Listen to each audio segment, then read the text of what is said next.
You know, there are these places that just hum with something ancient, where the everyday feels threaded with the extraordinary. That's Varanasi for you. Yeah. Imagine walking streets where, like, the scent of marigolds mixes with smoke from a cremation fire. Yeah, it's this incredible mix. It's a city where life and death aren't really kept separate. They're just there, intertwined. Right, a constant presence. So today we're taking a deep dive into what makes Varanasi, you know, India's spiritual capital, so utterly unique. Absolutely. And to really grasp Varanasi or Kashi or Banaras, it has all these names. We've looked at quite a few sources to pull out the core insights for you. Our goal isn't just to describe this city, you know, sitting there on the banks of the Ganga, Uttar Pradesh. Right. It's to really understand why it holds such profound significance. A significance that, well, it echoes back thousands of years. And it's not just a historical footnote, is it? We're talking about one of the oldest continuously inhabited cities on Earth. Exactly. Continuously. That's the key. So where do we even begin to unravel a story that old? I mean, it stretches back further than we can easily picture. Well, you almost have to start with the mythology. Yeah. The story of Varanasi is just inseparable from his mythological roots. Okay. The enduring belief is that Lord Shiva himself founded Kashi. Shiva himself? Wow. Yeah. And there's this powerful saying you hear quoted a lot, Varanasi is older than history, older than tradition.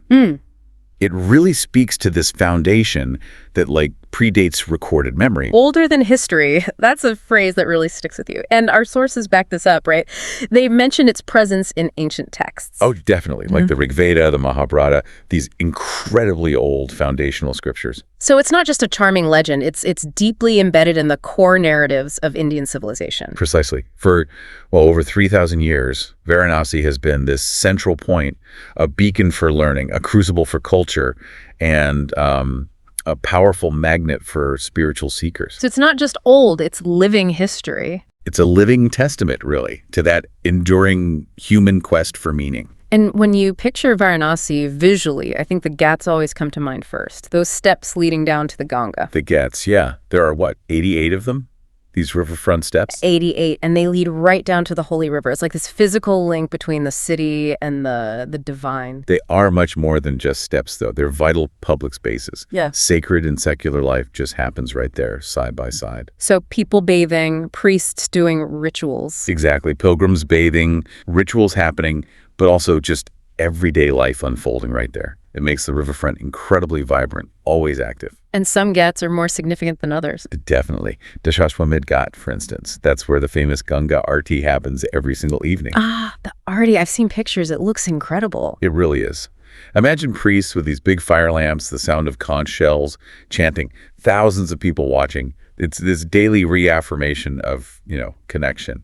Sounds powerful. And then there's Manikarnika Ghat, which is quite different. Very different. It's a major cremation ghat. Right. And the belief is that being cremated there offers moksha, liberation. Exactly, moksha, liberation from the cycle of rebirth.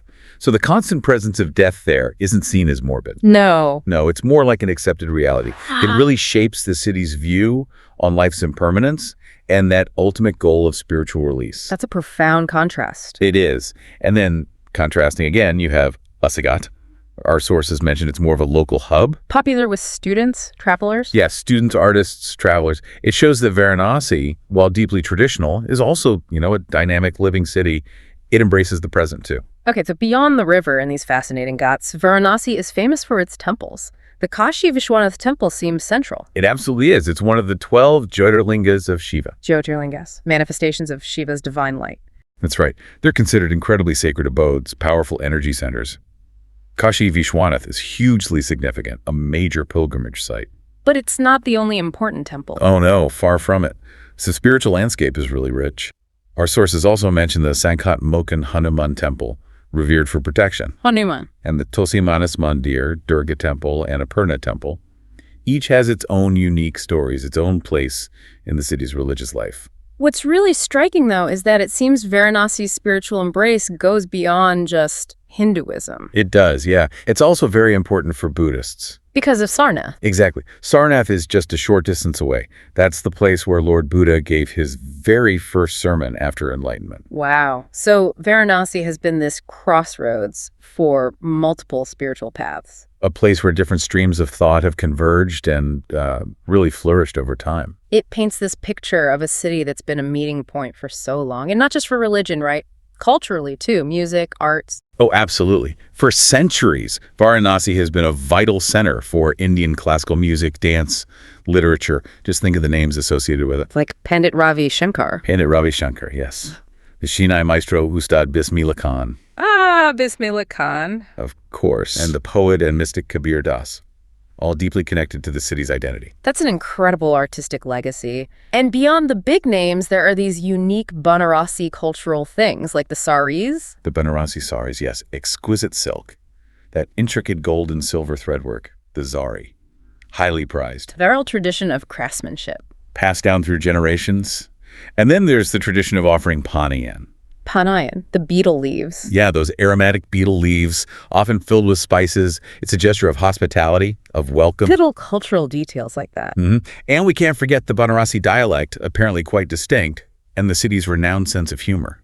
Adds a unique flavor to daily life, according to our sources. It all weaves together, doesn't it? This really rich tapestry.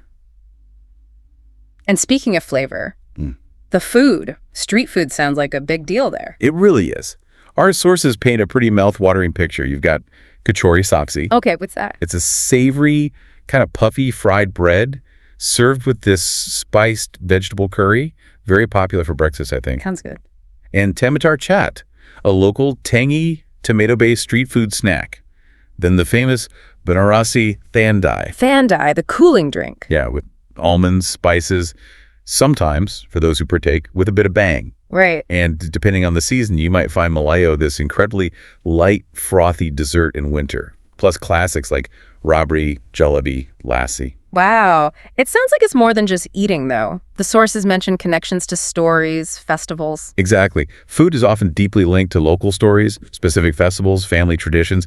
It has another whole layer of cultural meaning. Food as culture. It's another vital thread in Varanasi's fabric. And when you combine that with the festivals, that's when the city's energy really comes alive. Dev Deepawali sounds just breathtaking. Millions of diyas, lamps on the Ghats. Yeah, 15 days after Diwali. It must be an absolutely magnificent sight, a real visual expression of devotion. Wow. Then you have Ganga Mahotsav, celebrating the river itself. Mahashivratri, huge processions for Shiva. Big celebrations for Shiva makes sense. And Holi, of course. Vibrant colors, local songs. Each festival just has its own unique energy there. Even something like a funeral procession, our sources noted, has a different feel in Varanasi. It does. They're often accompanied by chants, apparently, and this strong belief in the soul's journey towards liberation. Towards moksha again. It really highlights that theme we keep coming back to, life and death, right there together, informing each other. It's a very distinct perspective. It really is. Now, for anyone listening who might be thinking, okay, I want to experience this, how accessible is Varanasi? Well, our sources say it's actually pretty well connected. Okay. By air, there's the Lal Bahadur Shastri Airport. Flights connect to major cities like Delhi, Mumbai. Good. Trains. Trains, definitely. It's a major rail hub, so you can get there from most big cities across India quite easily. And roads. Yep, national highways connect it well, especially to nearby states. So despite being ancient, it's not isolated. Good to know. So it's ancient, but accessible. And as we've explored, there are some really fascinating facts that stand out. Absolutely. That belief we mentioned, that dying in Varanasi grants moksha. That's incredibly powerful, isn't it? Yeah. Explains why people choose to spend their final days there. It speaks volumes about the city's spiritual pull, the depth of faith it inspires. It really does. And then there's that Mark Twain quote everyone mentions. Right. Our sources reminded us too.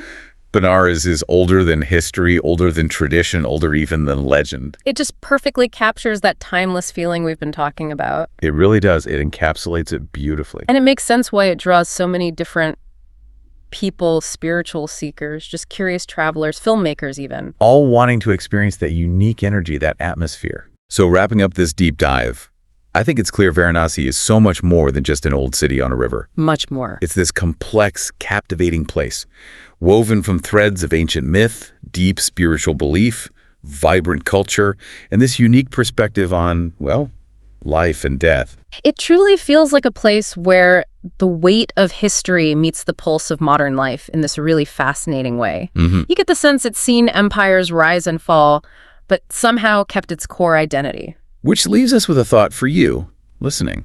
What does it really mean for a place to hold such deep spiritual significance for so many people, for so long? Maybe consider the enduring power of faith, of culture, of tradition in shaping a city like Varanasi. What does it tell us about that human search for meaning, for connection? It's definitely something to think about. We hope this deep dive has given you a good shortcut to understanding the heart and soul of Varanasi. And maybe sparked a desire to explore it further yourself someday.